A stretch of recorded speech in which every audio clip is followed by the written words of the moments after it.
Hello friends, welcome on my channel psychology world.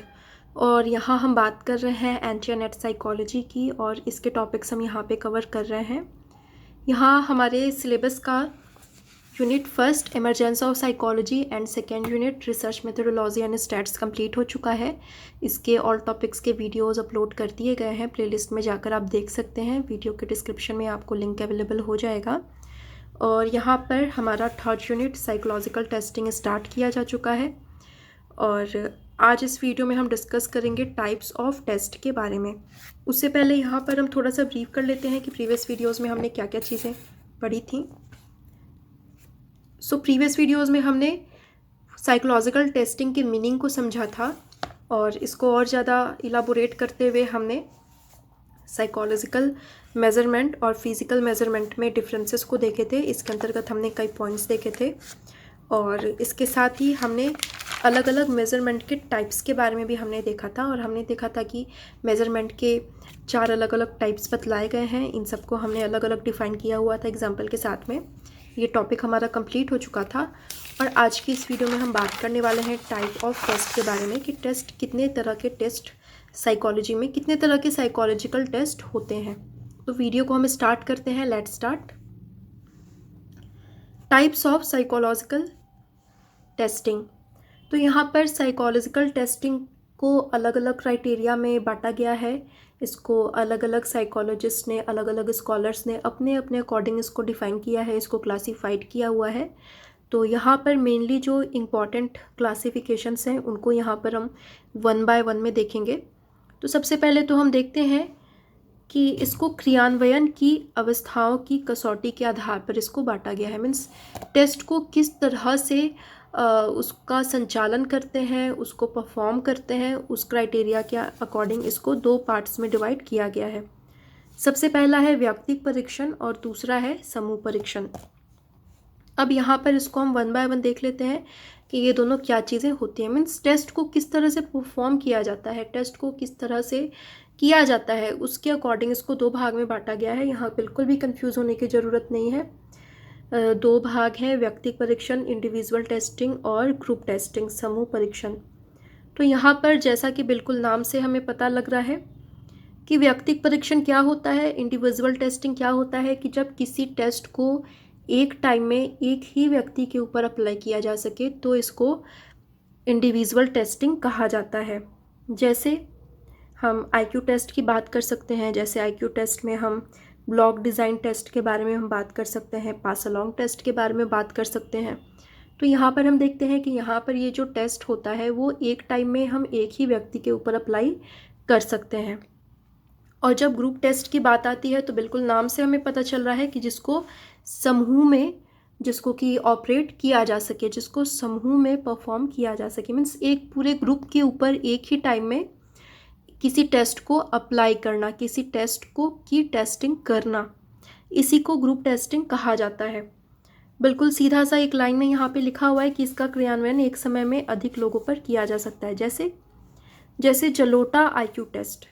Jalota IQ test एक Indian IQ test है, और इसमें क्या होता है कि एक टाइम में हम एक ग्रुप कैसे बनता है, जब 2 या 2 से ज़्यादा लोग एक साथ इकट्ठे होते हैं तो वो वहाँ पर उसको हम ग्रुप कहते हैं। तो यहाँ पर जलोटा आईक्यू टेस्ट जो है वो एक ही टाइम में एक ग्रुप पर अप्लाई किया जा सकता है। मीन्स 5-6 लोगों पर एक साथ अप्लाई किया जा सकता है। तो बिल्कुल ये बेसिक सा डिफरेंस है दोनों में, बहुत ईजी है। अब नेक्स्ट क्राइटेरिया हम देखेंगे। नेक्स्ट क्राइटेरिया बतलाया गया है प्राप्तांक लेखन की कसौटी के आधार पर।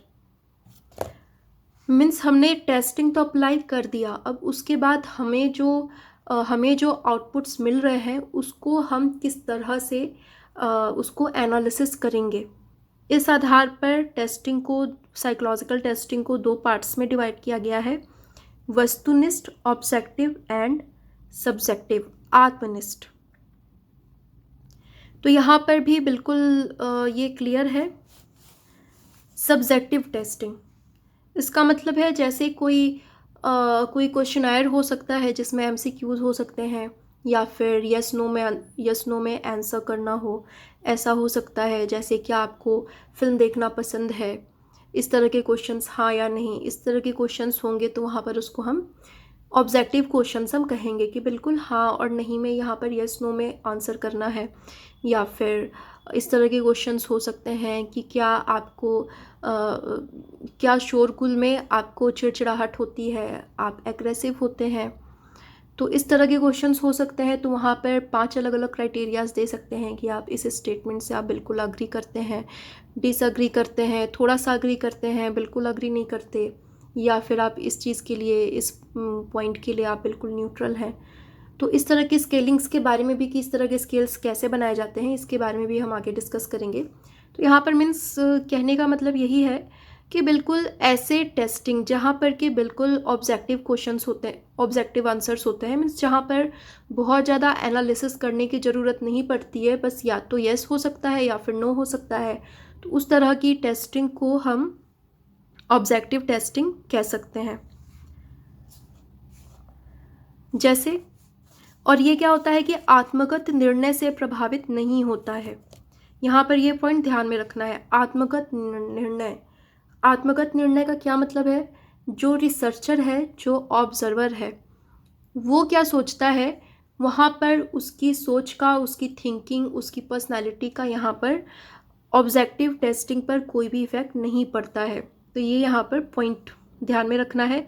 जैसे एमसीक्यूज हो सकते हैं, ट्रू फॉल्स हो सकते हैं, आइटम्स हो सकते हैं, मैचिंग आइटम्स भी हो सकते हैं। तो इस तरह के, जब इस तरह की टेस्टिंग जब करी जाती है तो उसको ऑब्जेक्टिव टेस्टिंग कहा जाता है। बिल्कुल आप एमसीक्यू से समझिए, ऑब्जेक्टिव क्वेश्चंस।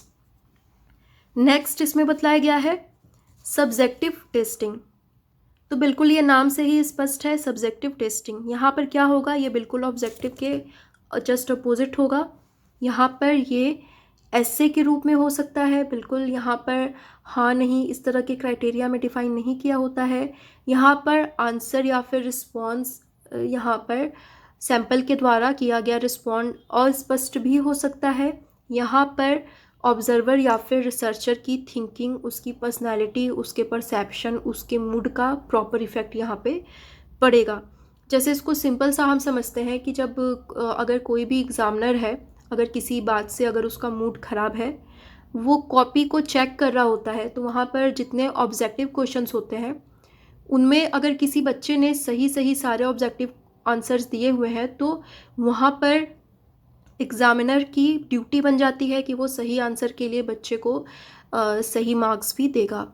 लेकिन जब सब्जेक्टिव आंसर्स आते हैं तो कई बार ऐसा होता है कि अगर एग्ज़ामिनर का मूड ख़राब होता है तो वो क्या करेगा कि वहाँ पर वो बच्चों को एवरेज मार्किंग कर सकता है, या फिर वो वहाँ पर बच्चों को कम मार्किंग कर सकता है। मूड ख़राब है तो उसने कम कम नंबर देना स्टार्ट कर दिया, मूड बहुत अच्छा है तो उसने ज़्यादा मार्क्स देना स्टार्ट कर दिया। तो इसका भी इफ़ेक्ट यहाँ पे पड़ता है। तो जस्ट उसी तरह से यहाँ पे समझना है कि कुछ टेस्टिंग ऐसी होती है, जैसे हम टीएटी की बात करते हैं, थीमेटिक परसेप्शन टेस्ट, जो कि पर्सनालिटी टेस्ट है। यहाँ पर क्या होता है कि जो रिस्पॉन्ड किया जाता है वो बिल्कुल सब्जेक्टिव होता है। तो यहाँ पर जब सैंपल के रिस्पॉन्ड को एनालिसिस किया जाता है तो रिसर्चर का भी वहाँ पर इफ़ेक्ट यहाँ पर रिजल्ट पर पड़ता है। तो ये बिल्कुल ही क्लियर है, ये बिल्कुल आपको ध्यान में रखना है।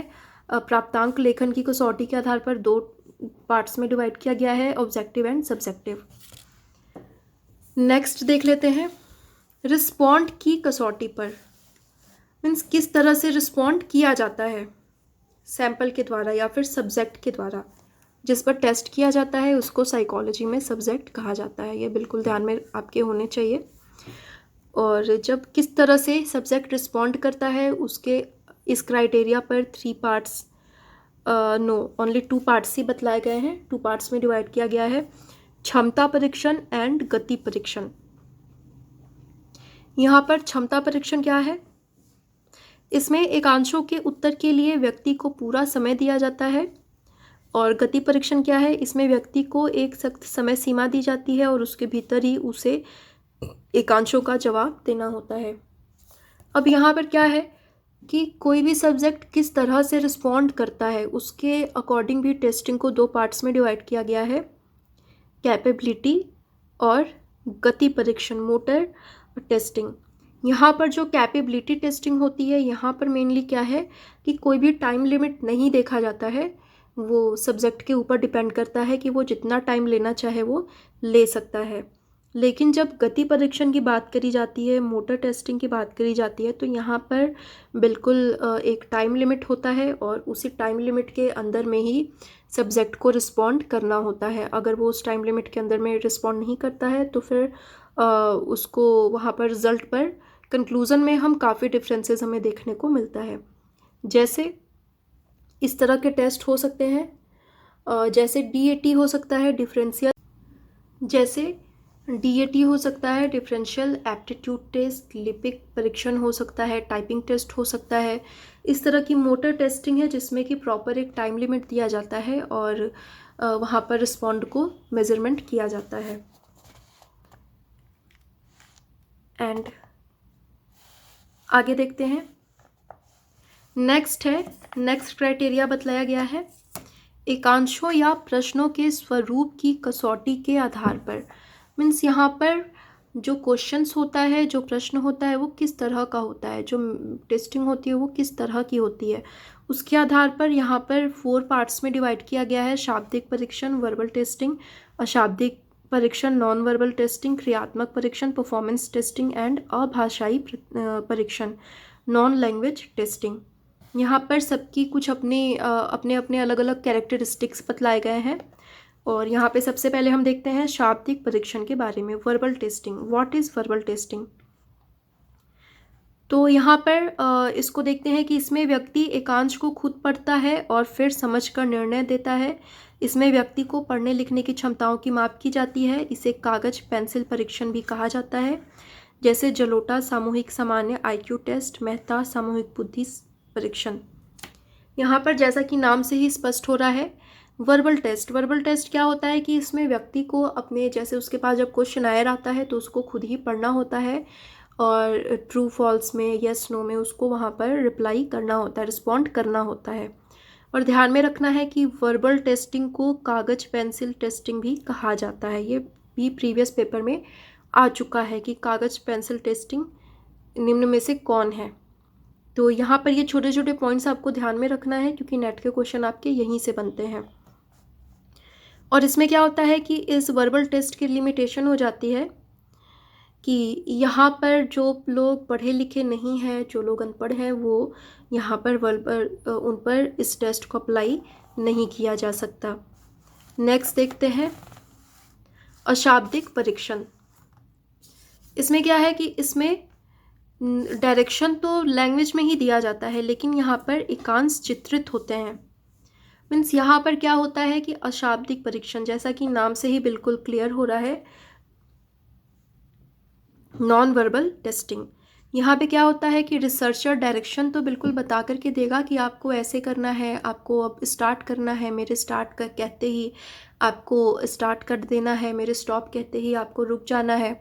इस तरह के डायरेक्शन में तो लैंग्वेज का यूज़ होता है, लेकिन यहाँ पर जो एकांश होते हैं, जो आइटम्स होते हैं सब्जेक्ट के सामने, वो एक तरह से चित्र के रूप में होते हैं। वो एक तरह से हम कह सकते हैं कि एक तरह से ग्राफ के रूप में होते हैं और वहाँ पर उसके अकॉर्डिंग ही सब्जेक्ट को रिस्पॉन्ड करना होता है। जैसे रेवेंस प्रोग्रेसिव मैट्रिक्स, जो कि एक IQ टेस्ट है, और इसमें क्या है, ये एक तरह की नॉन वर्बल टेस्टिंग कही जाती है।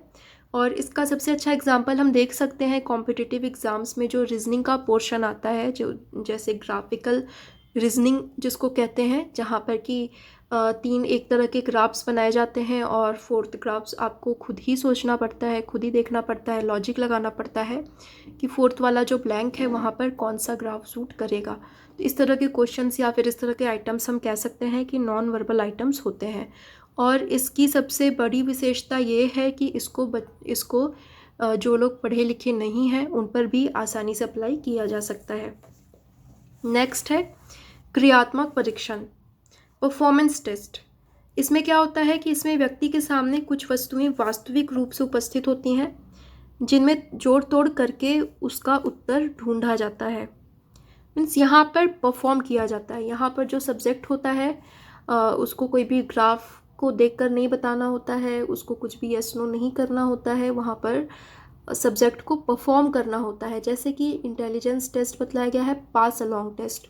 वहाँ पर क्या होता है कि एक तरह से जैसे क्यूब कंस्ट्रक्शन टेस्ट है, वहाँ पर क्यूब्स को बनाया जाता है। वहाँ पर एक कार्ड होता है, कार्ड में जैसा क्यूब बना होता है वैसे ही क्यूब्स उसके सब्जेक्ट के सामने भी होते हैं और वैसे क्यूब्स को बनाना होता है। तो इस तरह के जो भी टेस्ट होते हैं उसको परफॉर्मेंस टेस्ट कहा जाता है। फिर परफॉर्म करने में प्रॉपर कार्ड की तरह का ही डिज़ाइन बनाने में सब्जेक्ट ने कितना टाइम लिया, फिर उसको अलग से नोट किया जाता है।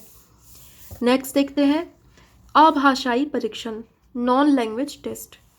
इसमें क्या है कि इसमें भाषा का प्रयोग ना तो एकांशों को निर्देश देने में होता है, बल्कि यहाँ पर व्यक्ति को मात्र संकेत के द्वारा ही एकांश के सही उत्तर बतलाने होते हैं, जैसे कैटल्स कल्चर, फ्री और फेयर इंटेलिजेंस टेस्ट। तो यहाँ पर हमने अलग अलग टाइप्स के क्लासिफिकेशन को देखा, अलग अलग क्राइटेरिया में टेस्टिंग को डिवाइड किया गया है। और यहाँ पर नेक्स्ट क्राइटेरिया बतलाया गया है मानकीकरण की कसौटी के आधार पर। यहाँ पर इसके भी दो टाइप्स बतलाए गए हैं, शिक्षक निर्मित परीक्षण और मानकीकृत परीक्षण, teacher made test and standardized test. यहाँ पर पहले हम देखते हैं नंबर ए, शिक्षक निर्मित टेस्ट, जिसको कि टीचर मेड टेस्ट भी कहा जाता है, और इसका प्रयोग शिक्षक के द्वारा कक्षा के भीतर ही छात्रों के निष्पादन की जांच करने के लिए की जाती है। इसमें परीक्षण के क्रियान्वयन और प्राप्तांक लेखन का तरीका शिक्षक स्वयं निर्धारित करता है और इसका मानकीकरण अस्थिर और कामचलाऊ होता है। मीन्स यहाँ पर स्टैंडर्डाइजेशन की क्राइटेरिया के आधार पर इसको दो पार्ट्स में बांटा गया है। पहला है टीचर मेड टेस्ट। जैसा कि बिल्कुल नाम से ही बिल्कुल क्लियर हो रहा है कि यहाँ पर टीचर स्टूडेंट्स के परफॉर्मेंस को चेक करने के लिए खुद ही क्वेश्चन बनाएगा और उस क्वेश्चन का आंसर क्या होना चाहिए, कौन से क्वेश्चन के लिए कितना मार्क्स देना चाहिए, ये सब कुछ टीचर खुद ही डिसाइड करता है। लेकिन इसको बहुत ज़्यादा स्टैंडर्ड नहीं कहा जाता है। इसका जो लेवल होता है वो बिल्कुल एक तरह से काम चलाऊ सा होता है। और इसका जस्ट अपोजिट हो जाएगा मानकीकृत परीक्षण। यहाँ पे क्या होता है कि इसमें परीक्षण विशेषज्ञ अन्य शिक्षकों एवं पाठ्यक्रम विशेषज्ञों की मदद से तैयार करता है और इस तरह कई के परीक्षण का क्रियान्वयन तथा प्राप्तांक लेखन का तरीका निश्चित और वस्तुनिष्ठ होता है तथा इसका मानक भी होता है। यहाँ पर क्या होता है, मानकीकृत परीक्षण में क्या होता है कि किसी एक क्राइटेरिया के आधार पर प्रॉपर एक टेस्टिंग को बनाया जाता है और इस टेस्टिंग को कोई एक व्यक्ति नहीं बनाता है। उस एरिया के जो एक्सपर्ट्स होते हैं उनके साथ मिलकर के प्रॉपर एक टेस्टिंग को बनाई जाती है। वहाँ पर उसकी रिलायबिलिटी, उसकी वैलिडिटी को वहाँ पर चेक किया जाता है, प्रॉपर वहाँ पर एक नॉर्म भी दिया जाता है। तो यहाँ पर ये दोनों चीज़ें हो गई। और यहाँ पर जो लास्ट क्लासिफिकेशन बतलाया गया है वो है उद्देश्य के आधार पर। मीन्स टेस्टिंग का उद्देश्य क्या है उसके आधार पर टेस्ट को कई अलग अलग पार्ट्स में डिवाइड किया जा सकता है। जैसे यहाँ पर बहुत सारे टाइप्स हो सकते हैं, जैसे IQ test, aptitude test, achievement test, personality test, attitude test. तो यहाँ पर कई सारे टेस्ट यहाँ पर हो सकते हैं। तो यहाँ पर हमारा ये टॉपिक क्लियर होता है। आई होप आपको ये क्लियर हुआ होगा। टेस्टिंग के अलग अलग टाइप्स बतलाए गए हैं, अलग अलग क्लासिफिकेशन दिया गया है। मेनली इसका 5 क्लासिफिकेशन है और सबके अंदर में सब टाइप्स बतलाए गए हैं। आप इसको ध्यान में रखें, ध्यान से पढ़ें और एग्ज़ाम की तैयारी में बिल्कुल जुट जाएं। आज के लिए इतना ही। अगर वीडियो आपको अच्छी लगे तो लाइक कर दें। हमारे चैनल पर नए हैं तो हमारे चैनल को सब्सक्राइब कर लें, जिससे कि आपको आने वाली वीडियो की नोटिफिकेशन मिलती रहे। सो आज के लिए इतना ही। Thank you so much.